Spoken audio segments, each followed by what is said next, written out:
I wasn't supposed to walk through the gates of this place again, breathe in this exact scent of sun-warmed hay and pine, or hear the creak of the old barn door echo through me like a memory I'd buried too deep. I had escaped, hadn't I? I had left this life. Rural silence, wide open skies, and the shadow of a past I never wanted to face again. But here I was, standing in my grandfather's overgrown driveway, boots still dusty from the city, suitcase in one hand, and the other clenched tight around a key I'd sworn never to use again. I'd left New York after everything collapsed. The job, the apartment, the relationship. I watched them all unravel like thread from a frayed hem, and when the silence got too loud in that cold, boxy apartment, I ran, not because I wanted to, but because I didn't know where else to go. So I came here, back to the farm. The air was too still, the kind that pressed against your thoughts and made you feel things you didn't want to feel. I unlocked the front door of the house I'd spent half my childhood in. Dust coated the floors. Furniture was draped with sheets, like ghosts waiting in every corner. I dropped my bag by the stairs and walked to the window, drawn by a pull I couldn't explain. And that's when I saw him. He stood at the edge of the pasture like a statue, black as a shadow at midnight, mane tangled by wind, head high and watching. A horse. No, not just a horse. A presence. Massive, still, and waiting. I hadn't seen him before. I knew every horse that used to live here. This one was different. Bigger. Stronger. Almost too big for the fence he stood behind. I stepped outside before I realised what I was doing. Gravel crunched underfoot. My heartbeat ticked louder the closer I got to him. He didn't move, just kept staring, and then I was face to face with him. "Hey," I whispered, though I had no idea why. The stallion's ears flicked forward, his nostrils flared. He didn't retreat, didn't spook. He simply lowered his head an inch, like he was inspecting me, judging, deciding. And me. I stood there frozen, feeling like my soul was being read. I reached out a hand, hesitant, unsure. He blinked, then took one heavy step forward and pressed his massive head into my palm. That was the first time I exhaled in what felt like weeks. The next few days passed like a slow unravelling of knots. I cleaned up the house room by room. The silence wasn't as crushing anymore. There was comfort in routine. Scrubbing dishes, opening windows, listening to the birds rather than sirens. But it was the stallion who held me. Every morning, he stood at the same place in the field, waiting. He didn't whinny, didn't stomp, just watched. When I came out, he followed me along the fence. When I sat on the porch, he stood across from me, perfectly still, like a guardian carved from onyx. No one had told me who he was, or where he'd come from. The old stable ledger inside the barn had his name scribbled in shaky handwriting. Storm, the name fit. He was raw power and silence all in one. I didn't ride him.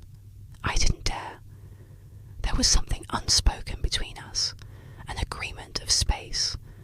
I didn't ask anything of him, and he didn't demand anything from me until the day he did. It was late afternoon when it happened. I had spent hours clearing weeds from the garden bed near the paddock. My hands were raw, knees stained with dirt, and my head ached from the sun. I tossed my gloves aside and slumped onto the old wooden bench just outside the fence. "I'm so tired," I whispered aloud, to no one in particular. But someone heard. Storm had been grazing at the far end of the field when he lifted his head and saw me, something changed. His body shifted, legs moving with a sudden grace and urgency. He came toward me, not trotting, not walking, but moving, like he'd made a decision. I watched, half confused, half mesmerised. His hooves thudded softly on the packed dirt, mane rippling with every step.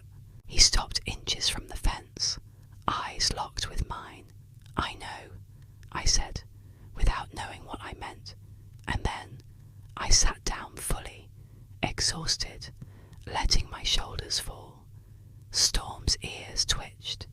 He gave a deep huff of breath, then did something that made my heart stop. He stepped over the gate, not jumped, not climbed, but stepped, like the fence wasn't even real. His great hooves cleared the rail without effort.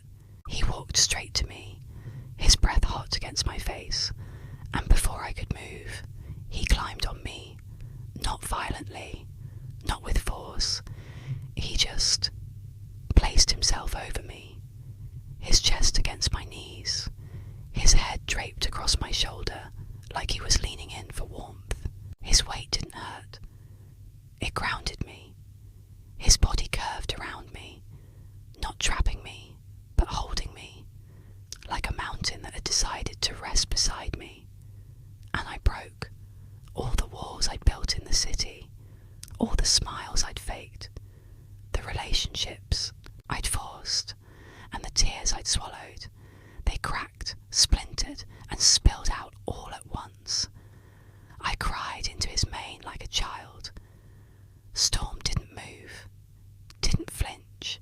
He stayed curled around me, breathing slowly, eyes half-lidded like he'd waited years to do this, like this was his job, to carry what I couldn't anymore. When I finally pulled back, soaked in my own tears, he lifted his head and looked at me, not with sympathy, but something stronger, something ancient, understanding. I don't know how long we stayed like that. Eventually he pulled away, walked back to the fence and stepped over it again, like it was nothing. Then he went back to grazing, like he hadn't just shattered every defence I'd built in my life. I sat there, breathless, changed. The next morning, I found myself by his side before I even had coffee. And this time, I didn't just stand behind the fence. I opened it and walked in. The fence clicked shut behind me with a finality that echoed louder than it should have. It was early. Mist still curled along the edges of the pasture, and the grass glittered with dew.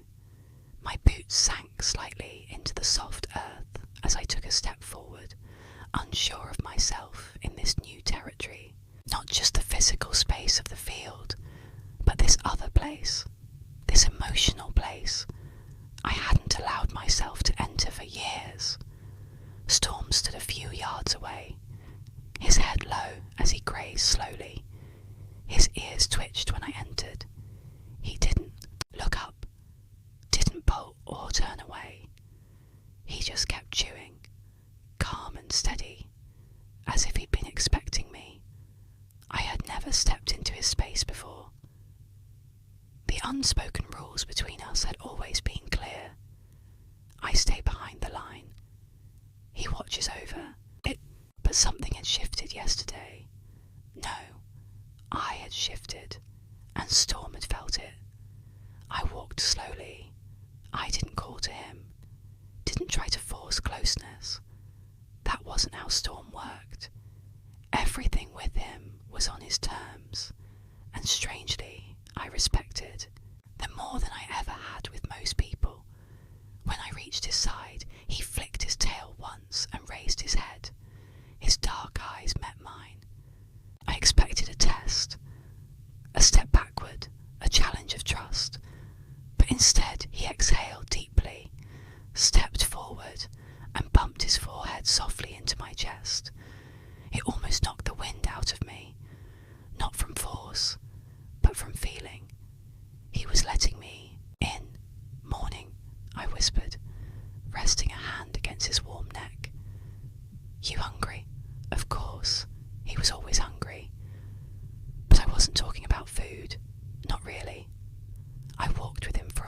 as he grazed, our shadows long and twin-like in the low sun. His shoulder brushed against me now and then, a quiet reminder that I wasn't alone, that maybe I had never really been. Later that day, I found a crate of my grandfather's old journals in the attic. The sight of them stopped me cold. Dusty, leather-bound books, each labelled with a year. His handwriting, tight, angled, always, a little impatient, scrawled across the spines. I picked one at random, spring 2019. I hadn't read anything of his since before the funeral. I'd flown him for a single day, said what needed to be said, and left before anyone could ask why I was crying more than anyone else. Grandpa James had been more of a father to me than my real one ever tried to be, and when he died it felt like someone had cut the final tether to this place. I opened the journal. Storm arrived today, rescued him from that awful farm downstate. Scars all over him. Doesn't trust anyone, not even the other horses, but I see something in his eyes. A wildness, yes, but also a sorrow I recognise. I stopped reading. Storm had been rescued. I flipped forward. Been a month. Storm still won't let me ride him. Won't even let me touch him unless I'm sitting down first. Funny that. Maybe he only trusts you when you make yourself small. Leah would love him. I blinked. That sentence, only 4 words, hit me harder than I expected. He had thought of me, even when I hadn't called, even when I'd vanished. Hope she comes back someday, not for me, for herself. That night I didn't sleep. I lay in the guest room, staring at the ceiling, listening to the wind creak through the shutters. My heart was a mix of ache and wonder. Somehow, this enormous creature outside, the one who didn't flinch when I cried, who rested his entire weight on me without crushing me, was also a part of my grandfather's legacy. He had known Storm's heart, just like I was learning to. And maybe, in a way I hadn't realised, Storm had known mine before I did. The next morning brought fog and silence. I stepped into the pasture again, this time with an apple in one hand and a folded towel in the other. The towel was for the grass. I knew I'd be sitting again, and my jeans couldn't take another day of wet knees. Storm was already waiting. That was his way. He never greeted me with movement or noise, but with presence, with stillness, like the earth had grown him overnight just for this moment. I settled onto the towel near the centre of the field. My back ached a little, my chest even more, but I stayed there, cross-legged, apple resting in my palm. Storm walked over within minutes. He sniffed the apple first, then nudged my shoulder, not taking it. You're too proud to beg, huh? I smiled. He didn't take the fruit. Instead, he folded his legs beneath him, sat down beside me, a massive stallion, calm as a house cat. I didn't know horses did that, not like this. And for the next hour, we just sat. No words, no petting, just quiet, a kind of healing I didn't know existed. Later that week, I got a call from Evan. Of all people, he was the last person I wanted to hear from. My ex, my mistake. The one who made me feel like I was too much and not enough all at once. Leah. His voice was just as clipped as I remembered. I heard you left the city. I paused. How'd you get this number? You never changed. He was right. I hadn't. I just wanted to say, I don't know. You didn't really say goodbye. I didn't owe you one. A pause. I didn't mean to make you feel like you did exactly what you meant to do, I said softly. And it's done now. Are you okay? I looked out the window toward the field, where Storm stood like a sentinel against the horizon. I'm becoming okay, I answered. answer right away. I didn't need to. Storm lifted his head as if he could hear the question through the glass, as if he was reminding me what it felt like to be seen, not wanted, not possessed, but simply witnessed. No, I said finally. I won't come back. Not to that life. I guess I deserved that. Maybe he did. Maybe I deserved better than to keep reliving the same stories that hurt me. After I hung up, I went straight outside. Storm met me halfway this time. And for see, the first time I reached up, wrapped my arms around his thick neck and hugged him. I didn't cry this time. He didn't climb on me, didn't press into me. He just stood still, because sometimes stillness is louder than words. It had been 2 weeks since I came back to the farm, and I'd stopped counting days. That in itself was a kind of miracle. Back in the city, every day had been a deadline, a meeting, a reason to hustle, perform, and prove I was worth something. Here, my body woke when it wanted to, my mind slowed enough to notice birdsong, the scent of fresh earth, the changing shapes of clouds drifting across an endless sky. Storm, too, had stopped watching me from a distance. Now he walked beside me, like we'd done this forever. He'd nudge my elbow when I was deep in thought. He'd breathe into my hair when I sat in the grass. And sometimes, when I was still enough, he'd lean his whole weight against me, like a tree resting in the wind. I didn't know what that made us. Not owner and horse. Not really. Maybe just survivors of different storms. One morning, I caught myself smiling. It happened quietly. I was sweeping out the barn, dust swirling in golden sunlight, when I realized my face was doing something it hadn't done in months. I was smiling. Not for anyone else. Not to hide sadness. Just because Storm was outside, waiting by the fence with his usual calm. Because my body was tired in a good way. Not the brittle kind of exhaustion that comes from pretending you're fine. Because, for the first time since everything fell apart, I felt like I was exactly where I was supposed to be. The barn was filled with little relics of the past. My grandfather's old tack hung neatly on hooks, each piece cleaned and oiled with obsessive care. His boots still sat by the feed bins, worn through the soles, but perfectly aligned, as if waiting for him to step back into them. There was a photo, nailed to a beam near the door, faded and curled, but still legible. Me, at 12 years old, grinning from ear to ear, sitting on top of a fat pony named Rascal. Grandpa stood beside me, hand on my knee, proud and dusty and sunburned. I touched the edge of the frame. I remember that day, I murmured. You told me I didn't need to be brave. I just needed to show up. Storm snorted behind me. I turned to find him standing halfway inside the barn, one hoof already across the threshold, his head tilted like he'd heard something personal. You're not supposed to be in here, I said, though I didn't really mean it. He walked in anyway, slow and deliberate, his hooves clopping softly on the wooden floor. I stepped back instinctively, unsure of what he was doing. Then he did something strange.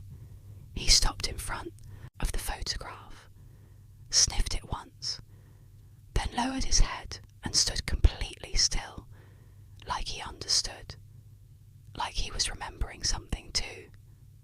I stood beside him, both of us gazing at a memory caught in time. You never met him, huh? I whispered. But I think he would have loved you. Storm let out a breath so deep it felt like the entire barn exhaled with him. That evening, I took a walk past the edge of the pasture, down the trail that curved through the trees. It was a path I hadn't walked in years. Too many memories lived there. Summer afternoons chasing fireflies,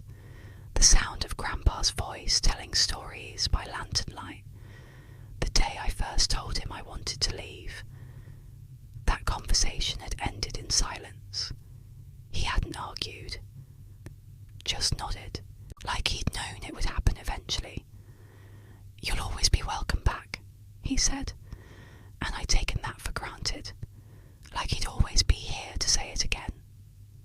I sat down at the edge of the old creek bed where water used to rush over smooth stones. It was dry now, the kind of dry that felt permanent. I closed my eyes. I didn't expect the sound behind me. A low huff, followed by the unmistakable crunch of hooves on dead leaves. Storm. He had followed me. I turned to see his massive frame stepping carefully through the trees, ears forward, eyes fixed on mine like I was the only landmark he needed. "You found me," I said, amazed. He walked to the edge of the creek, then looked at me, really looked at me, his whole body lowered into a slow, careful sit, and for the second time since I'd come back, he did something no one else had ever done for me. He climbed on me, gently, deliberately, his chest against my knees, his neck curved across my lap, like a bridge. It was a kind of closeness I couldn't explain. Not dominance, not control, just weight, contact, connection. He stayed there, unmoving, until I finally said the thing I'd been too afraid to say aloud. "I don't know who I am without all the noise." The words fell like stones. Storm shifted slightly, his ear brushing my cheek, warm and present. "I left everything," I said, "and I don't even miss it. Is that wrong?" He made a small sound, half breath, half grunt. "I feel like I'm failing the person I was supposed to become, like I threw her away." Storm pulled back just enough to look at me. His eyes, deep and dark, didn't blink. They didn't need to. In that stillness, I heard the answer I couldn't give myself. "You're not failing. You're shedding." We walked back slowly as the sun sank behind the trees. I didn't speak, neither did he, but every step beside him felt like a decision, like choosing to stay, even when part of me still whispered to run. Back at the barn, I leaned on the fence and watched him disappear into the field. I remembered what Grandpa used to say. Some fences aren't built to keep things out. They're built to show you where you stop pretending. Storm had never believed in fences. He stepped over them the way I wished I could, without fear, without apology, and maybe, if I stayed here long enough, I'd learn how to do the same. The storm came out of nowhere. Not Storm, the horse, but an actual storm. Wind lashing at the trees like they'd done something wrong. Clouds turning bruise-coloured, and low lightning snapping across the horizon with vicious speed. I had been in the kitchen, barefoot and humming, tea steeping on the counter. I hadn't noticed the sudden shift until the lights flickered once, then again, and went out. The wind screamed outside, and that's when I realised the pasture gate was still open. I dropped the mug, didn't even hear it hit the floor. I was already running. The sky cracked above me as I stumbled down the porch steps, heart racing, rain slicking the wooden rails like oil. My boots hit mud before I even crossed the lawn. Water splashed up my shins. My breath came fast, sharp, my mind shouting one word over and over. Storm. I skidded to a halt at the gate. It hung wide open. The pasture was empty. "No, no, no," I muttered, fumbling with the latch before leaving it open again and running straight through the field. I called his name. "Storm, where are you?" My voice was eaten by the wind. Rain whipped at my face. Trees groaned under the weight of the gale. The field was nothing but chaos now. Bent grass, shifting shadows, and a terrible absence that hollowed my chest.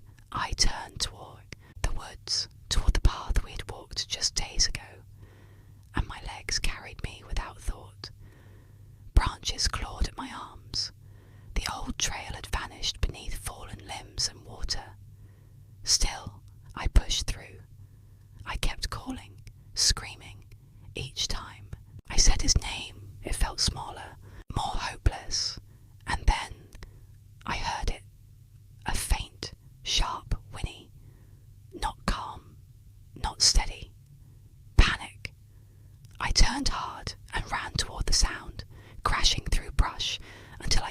small clearing near the old stone fence.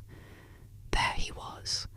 Storm stood at the edge of a shallow ravine, muddy, soaked, trembling, not from fear, but from fury. He paced back and forth, nostrils flaring, eyes wide and white-ringed, and then I saw why.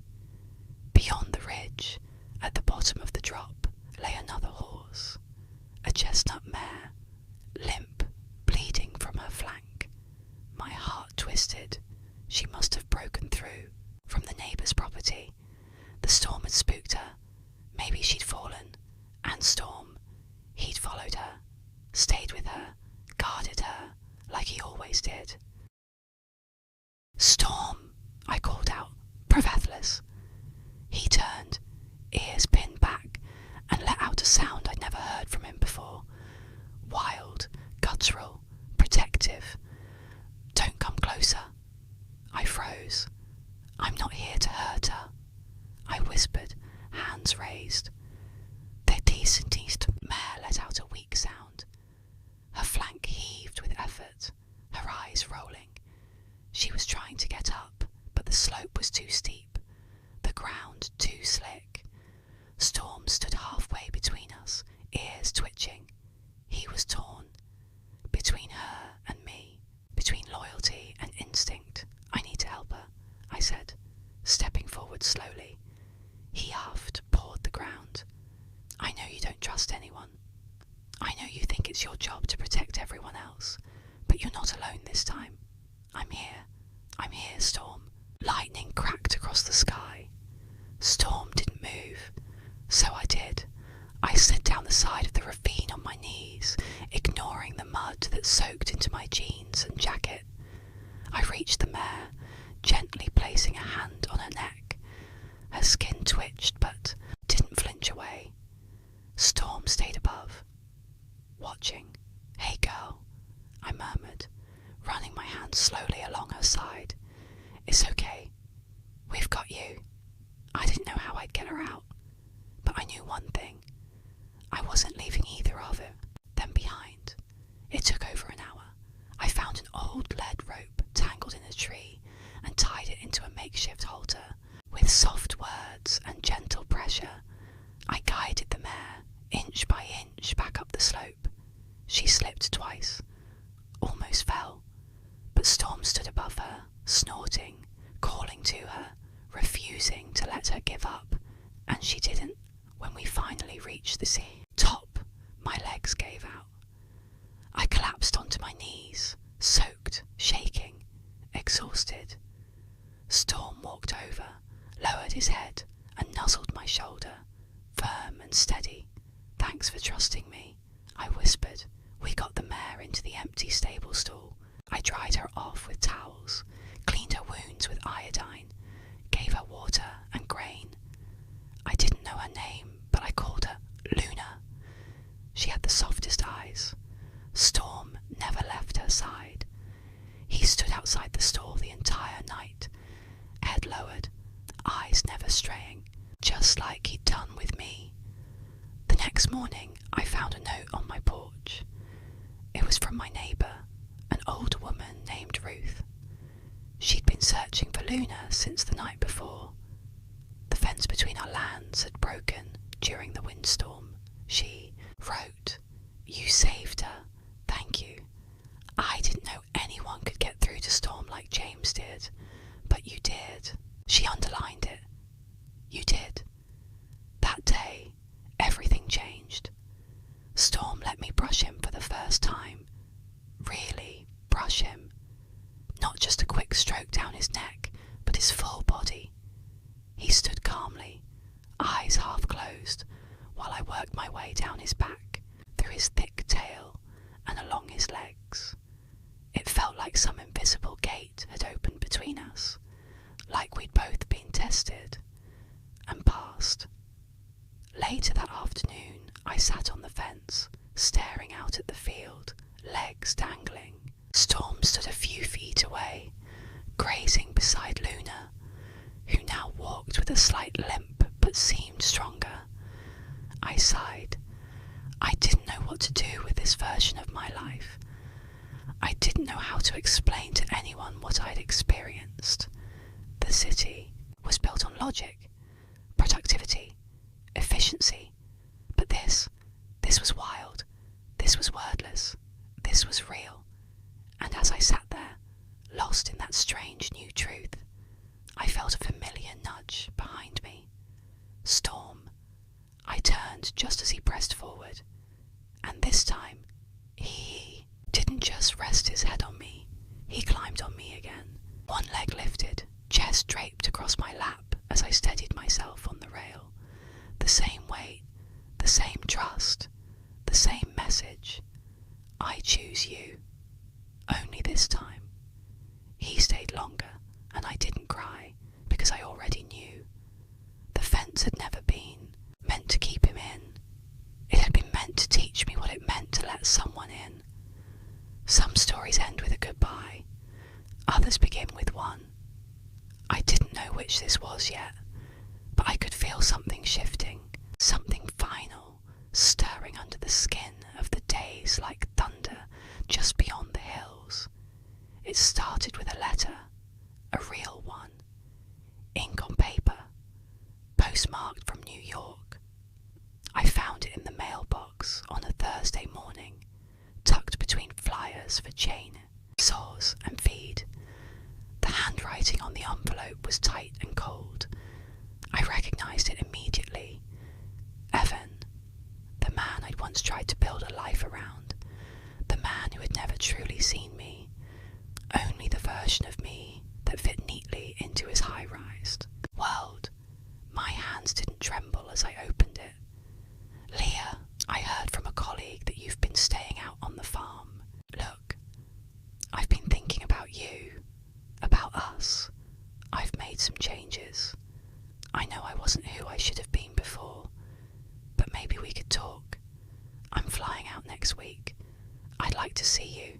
I folded the letter back up. I didn't tear it, didn't scream.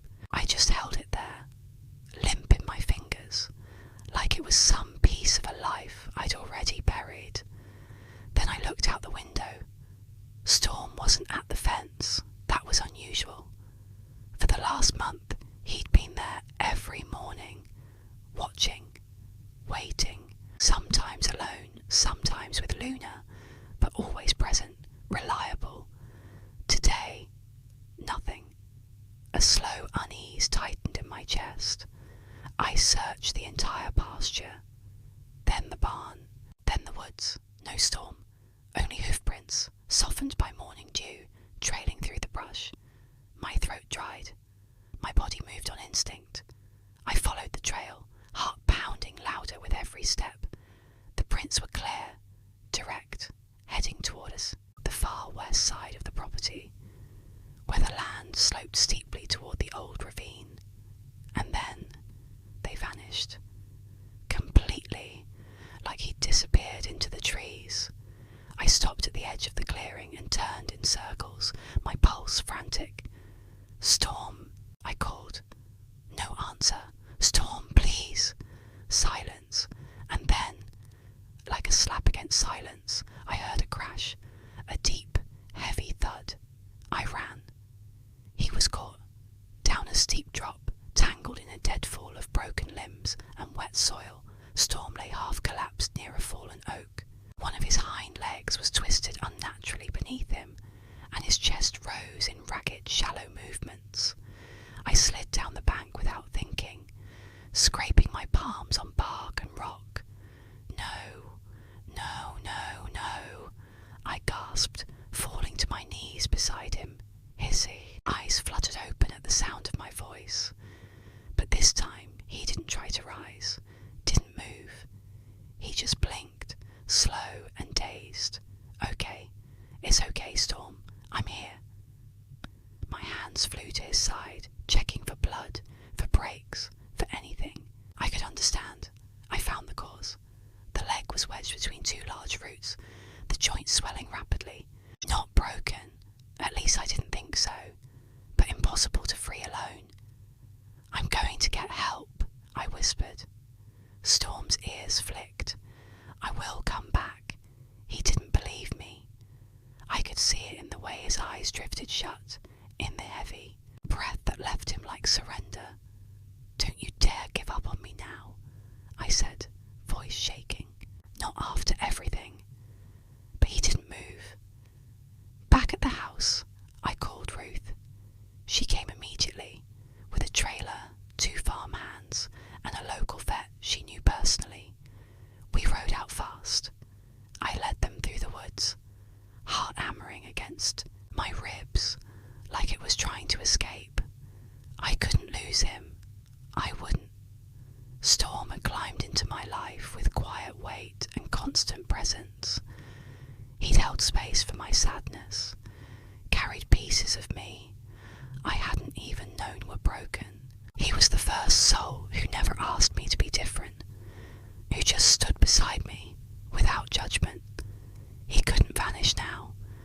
It took over an hour. With careful teamwork, we cut away the roots. The vet sedated him just enough to keep him calm. When the moment came to lift, the 3 of us worked in silence and strain, strapping a padded sling beneath his massive frame.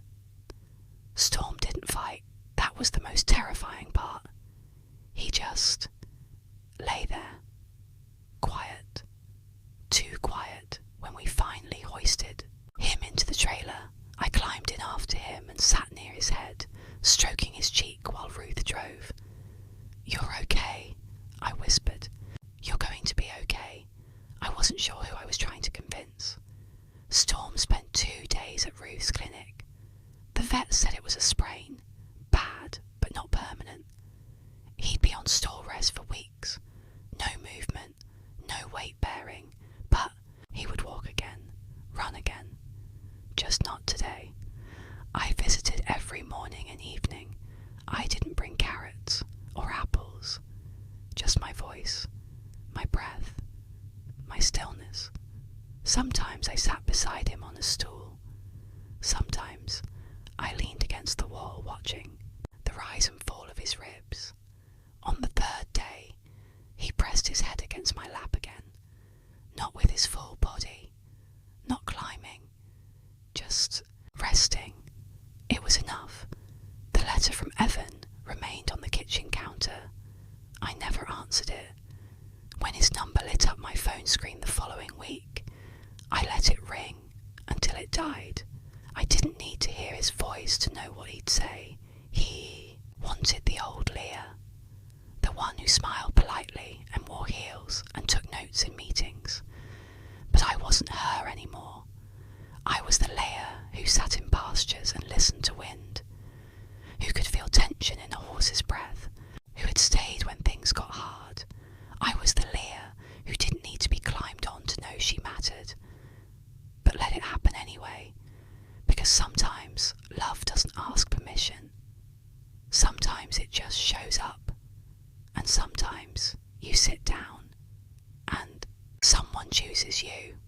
A month later, Storm stood again, wobbly at first, cautious but upright. I was there the first time he stepped out of the stall. He looked back at me once, just once, then walked forward, stronger than before, like he knew what it meant now to fall and get back up. That night I returned to the old bench in the pasture. The moon was high, and the air carried the scent of grass and earth. I sat down without thinking. It was second nature now. And then, behind me, I felt him. Storm. He stepped out of the shadows. Quiet. Sure. He walked to me, paused, and climbed on me again. Not out of need, not out of pain, but out of something far deeper. Trust. I laughed. I cried. I let him stay there as long as he wanted, because I finally understood. It was never about saving him. It was about becoming someone he could lean on